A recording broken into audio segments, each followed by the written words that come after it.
নবম দশম শ্রেণীর শিক্ষার্থীরা, এই পর্বে তোমাদের গণিত বইয়ের 16 অধ্যায় পরিমিতি অনুশীলনী 16.2 এর 9 নাম্বার প্রশ্নটি আছে। খুব সুন্দরভাবে তোমাদেরকে সমাধান করে দিব। এটা কিন্তু সৃজনশীলের মধ্যে কিন্তু পাই ক্ষেত্রে কিন্তু এটা আসছে। তো চলো আমরা সর্বপ্রথম তোমাদেরকে আমি উদ্দীপকটা আগে একটু বুঝিয়ে দিই। তো উদ্দীপকটা হচ্ছে, একটু বোর্ড দিকে সবাই লক্ষ্য রাখি।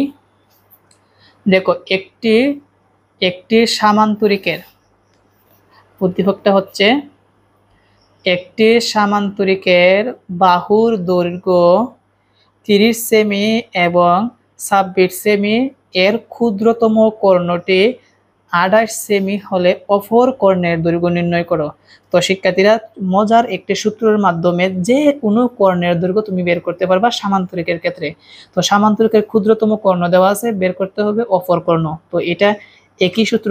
আবার যদি বৃহত্তম কর্ণ দেওয়া থাকে, যদি বলে ক্ষুদ্রতম কর্ণ বের করো, তাহলে কিন্তু একই নিয়মে হবে। বুঝতে পারছো? অথবা দুইটি কর্ণ দেওয়া আছে, একটা বাহু দেওয়া আছে, বলছে অপর বাহু বের করো, তাহলে একই সূত্র, মানে চমৎকার একটা সূত্র আছে। এই সূত্রের মাধ্যমে তুমি যে কোনো মান বের করতে পারবা এটার ক্ষেত্রে। তো সর্বপ্রথম আমরা লিখে দিব যে, মনে করি সামান্তরিকের বাহুর দৈর্ঘ্য এ সমান 30 সেমি এবং ও বি সমান কত সেমি, এবং বি সমান 26 সেমি। তারপর লিখবো ক্ষুদ্রতম কর্ণ D1 সমান 28 সেমি, আর অতএব অপর কর্ণকে আমরা D2 ধরে নিব। তারপর লিখবো, আমরা জানি একটা সূত্রটা হচ্ছে, আমরা জানি সামান্তরিকের কর্ণদ্বয়ের উপর অঙ্কিত বর্গক্ষেত্রদ্বয়ের ক্ষেত্রফলের সমষ্টি এর বাহুগুলোর উপর অঙ্কিত বর্গক্ষেত্রগুলোর সমষ্টির দ্বিগুণের সমান। এটার মাধ্যমে কিন্তু, তাহলে দেখো কিভাবে বের করতে হয়। তো শিক্ষার্থীরা, একটু ভালোভাবে তোমাদেরকে বোঝার সুবিধার্থে আমি একটা সামান্তরিক অঙ্কন করে নিই। মনে করো এটা হচ্ছে একটা সামান্তরিক।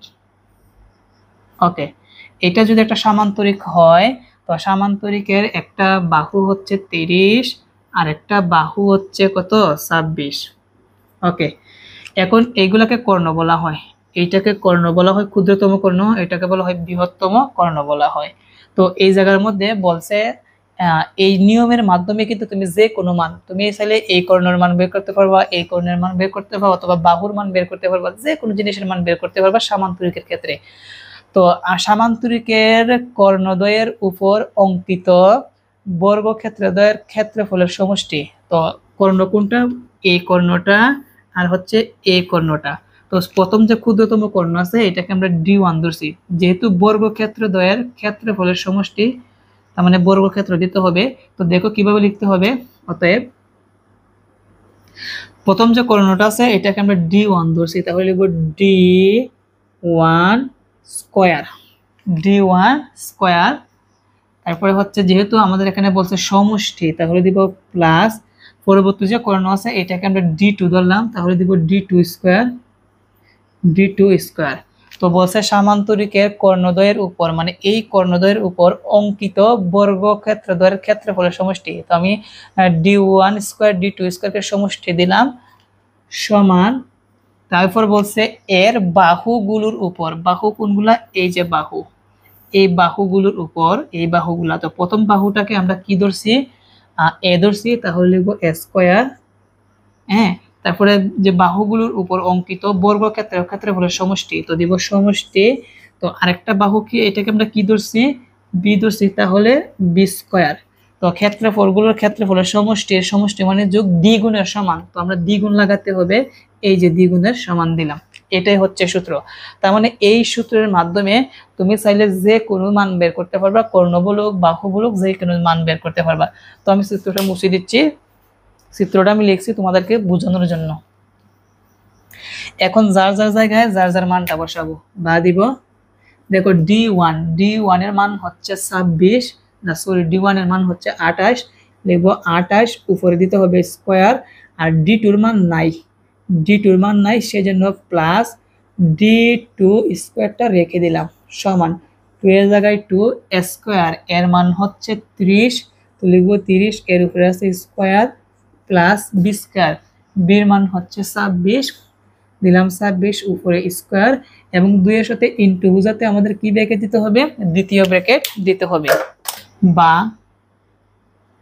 এখন 28 কে যদি আমরা স্কয়ার করি তাহলে আসবে হচ্ছে 784, তাহলে লিখব 784 প্লাস d2 স্কয়ার জায়গায় d2 স্কয়ার রেখে দিব সমান 2 এর জায়গায় 2 ইনটু এবং 30 কে যদি আমরা স্কয়ার করি তাহলে আসবে হচ্ছে 900।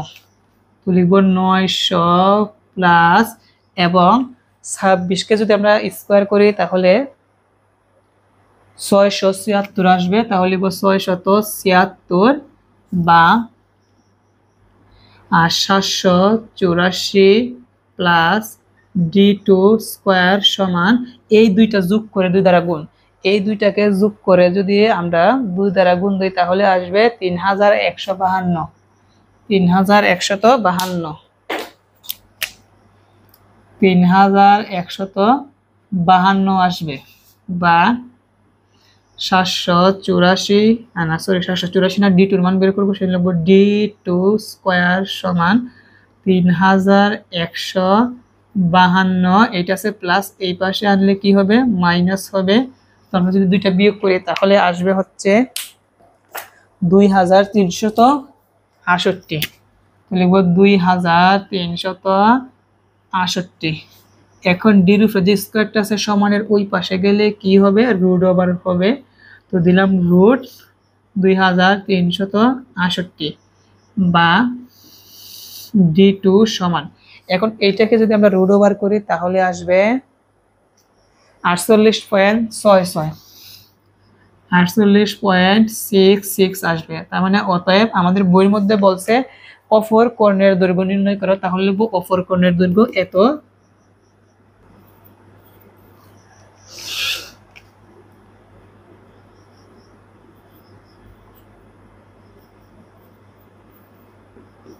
তো শিক্ষার্থীরা এটাই হচ্ছে আমাদের অ্যান্সার। লক্ষ্য রাখি প্রথম থেকে আমি আবার বলে দিই, সামান্তরিকের দৈর্ঘ্যকে আমরা বাহুর দৈর্ঘ্যকে a সমান 30 সেমি, b সমান 26 সেমি ধরলাম, ক্ষুদ্রতম কর্ণ d1 সমান 28 সেমি ধরলাম, অপর কর্ণ নাই সেটাকে d2 ধরলাম। এখন একটা সূত্রের মাধ্যমে যে কোনো কর্ণ বলো যে কোনো বাহু বলো সামান্তরিকের ক্ষেত্রে বের করা যায়, সেটা নিয়মটা লিখে দিবা যে আমরা জানি সামান্তরিকের কর্ণদ্বয়ের উপর অঙ্কিত বর্গক্ষেত্রদ্বয়ের ক্ষেত্রফলের সমষ্টি এর বাহুগুলোর উপর অঙ্কিত বর্গক্ষেত্রগুলোর ক্ষেত্রফলের সমষ্টির দ্বিগুণের সমান।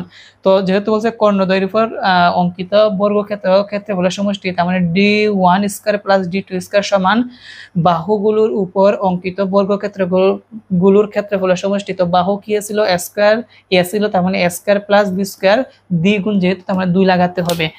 d1 এর মান হচ্ছে 28 স্কয়ার, যা আছে তাই 2 এর জায়গায় 2, এর মান হচ্ছে 30 স্কয়ার, b এর মান হচ্ছে 26 স্কয়ার। 28 কে স্কয়ার করলে আসবে এইটা যা আছে তাই, আর এই পাশে স্কয়ার করলে আসবে এইটা আর এইটা। এখন দুইটাকে যোগ করে 2 দ্বারা গুণ করলে আসবে এইটা, এটা ছিল প্লাস, এই পাশে আনলে হবে মাইনাস, আর রুট স্কয়ারটা যদি আমরা এই পাশে আনি রুট হবে, রুট করলে এইটা আসবে, তার মানে অপর কর্ণ দৈর্ঘ্য এটা। তো শিক্ষার্থীরা আশা করি আজকের এই ক্লাসের মাধ্যমে এই অঙ্কের সমাধান তোমরা ভালোভাবে বুঝতে পেরেছো। আজকের মতন এখানেই, সবাই ভালো থেকো, সুস্থ থেকো, আসসালামু আলাইকুম।